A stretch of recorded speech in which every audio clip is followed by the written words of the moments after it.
Sir, ഞാൻ തൃശ്ശൂരിൽ നിന്ന് ഉള്ള രാജൻ ആണ് സംസാരിക്കുന്നത്. ഞാൻ സാറിൻ്റെ ട്രീറ്റ്മെൻറ്റ് തുടങ്ങിയിട്ട് ഇപ്പോൾ 5 കോഴ്സ് കഴിഞ്ഞു. 5 കോഴ്സ് കഴിഞ്ഞിട്ട് ഇപ്പോൾ ഒരു 15 ദിവസത്തിലധികമായി. ഓണത്തിന് മുന്നേ കഴിഞ്ഞത്. അപ്പോൾ അത് നല്ല വ്യത്യാസമുണ്ട്. ഞാൻ മൂലം പുറത്ത് വരുന്നതിനുള്ള ട്രീറ്റ്മെൻറ്റാണ് സാറിൻ്റെ അടുത്ത് ചെയ്തത്. ഇപ്പോൾ അത് മൂലം ഇപ്പോൾ പുറത്തൊന്നും വരുന്നില്ല. നല്ലപോലെ ശോധനയുണ്ട് കാലത്തൊക്കെ. അപ്പം അതുകൊണ്ട് ഇപ്പോൾ പുറത്തേക്ക് അങ്ങനെ തള്ളി വരുന്നില്ല. ഇപ്പം ഈ 5-മത്തെ കോഴ്സ് മരുന്ന് നിർത്തിയ പിന്നെ ഇതുപോലെ ചില ദിവസം മലം പോകുമ്പോൾ മണിയായിട്ട് വരുന്നുണ്ട്.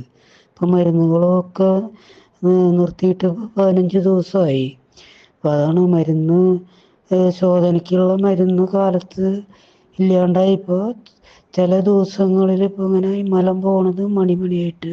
അപ്പോൾ ചിലപ്പോൾ ചെറുതായിട്ടൊന്ന് മുക്കേണ്ടി വരും. അപ്പോൾ ഇനി അടുത്ത കോഴ്സ് എന്താ മരുന്ന് വേണ്ടതെന്ന് സാറൊന്ന് നിർദ്ദേശിച്ചാൽ ഞാൻ ഓർഡർ ചെയ്യാം. അതൊരു മറുപടി പ്രതീക്ഷിക്കുന്നു. അപ്പോൾ ഇതുവരെ ട്രീറ്റ് ചെയ്തതിൽ നല്ല വ്യത്യാസം എനിക്ക് തോന്നുന്നുണ്ട്. അതായത് മൂലം ആദ്യം നല്ല പോലെ പുറത്ത് വന്നിട്ട് കൈ കൊണ്ട് തള്ളി ഉള്ളിലേക്ക് ആക്കിയിരുന്നതാണ്. ഇപ്പോൾ അങ്ങനെയൊന്നുമില്ല. കാലത്ത് തന്നെ ഈ മരുന്ന് കഴിച്ചതിന് ശേഷം നല്ല പോലെ ശോധന കിട്ടുന്നുണ്ട്. അത് കുറച്ച് നേരം ഇരിക്കണം. സ്വയം അങ്ങോട്ട് ഇങ്ങനെ ഇതാവണില്ല. കുറച്ച് നേരം ഇരുന്ന് ഇങ്ങനെ പോയി തുടങ്ങിയ മലം നല്ലതിൽ പോകുന്നുണ്ട്, ലൂസായിട്ട്. അപ്പോൾ അത് ഇനി എന്താ മരുന്ന് കഴിക്കേണ്ടതെന്നൊന്ന് പറഞ്ഞാൽ തന്നാൽ നന്നായിരുന്നു. അപ്പോൾ അതിനനുസരിച്ച് ഞാൻ ഓർഡർ ചെയ്യാം.